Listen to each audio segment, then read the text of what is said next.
Today we're visiting the Tondoon Gardens in Gladstone. Home to over 3,000 types of plants, this place is a living museum.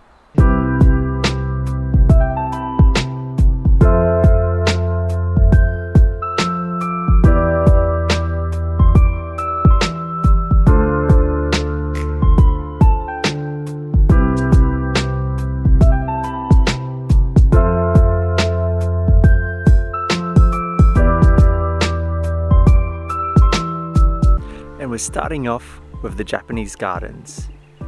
These gardens are known as the Gardens of Stillness and Movement. Built in the year 2000 via traditional methods, this is quite a nice Japanese gardens. And here we have a Japanese tea house. And you can see the amount of detail and heart that went into it. I don't think that any tea ceremonies actually take place here anymore, but it's still a beautiful visual.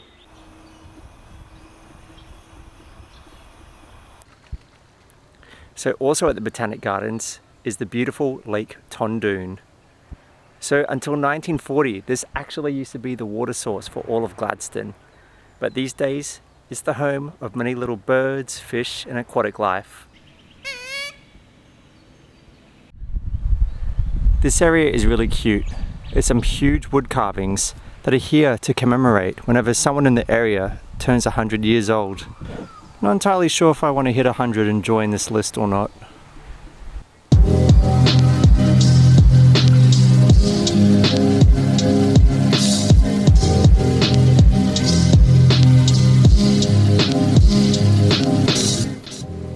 Alright, now we're getting into the gardens proper now. And one of the first things that you'll see is this observation tower.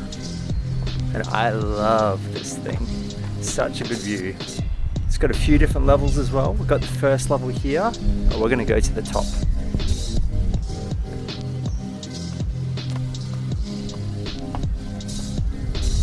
Wow, here we are at the top of the observation tower.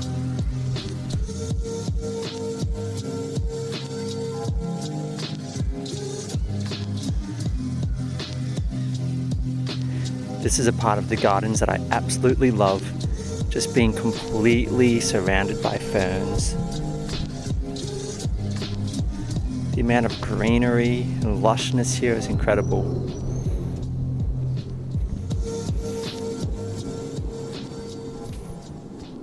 So part of the gardens are actually situated on the side of a mountain, Mount Biondella. There's actually a big hiking track that goes all the way around it, which I want to do one day. So look forward to a video for that in the future.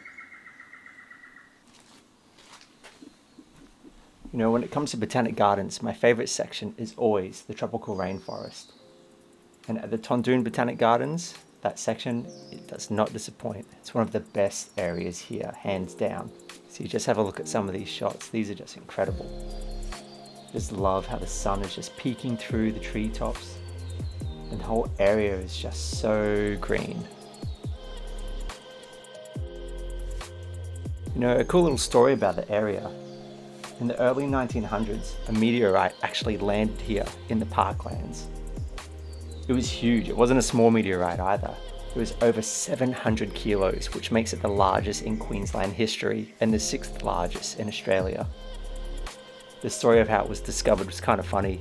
Someone was working on the dam wall down here at Lake Tondoon, sat down, and he suddenly jumped back up because his butt was on fire. And he's like, "What? Why is this so hot?"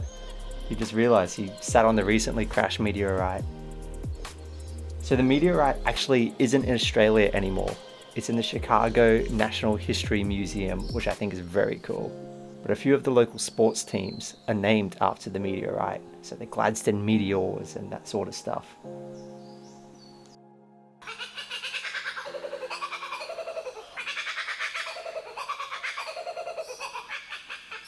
So there's also a visitor center here. There's a really cool selection of photography from the area, including a few of the wildlife. I've had a friend that's actually seen an echidna out here, but I haven't been so lucky just yet. It also has a number of books that you can have a look at, as well as a few different little natural pieces of art. It also has a few brochures and a lot of information about what's happening in the gardens. And that is the Tondoon Botanic Gardens, definitely one of the highlights of Gladstone. Open 7 days a week and free of charge, absolutely worth checking out.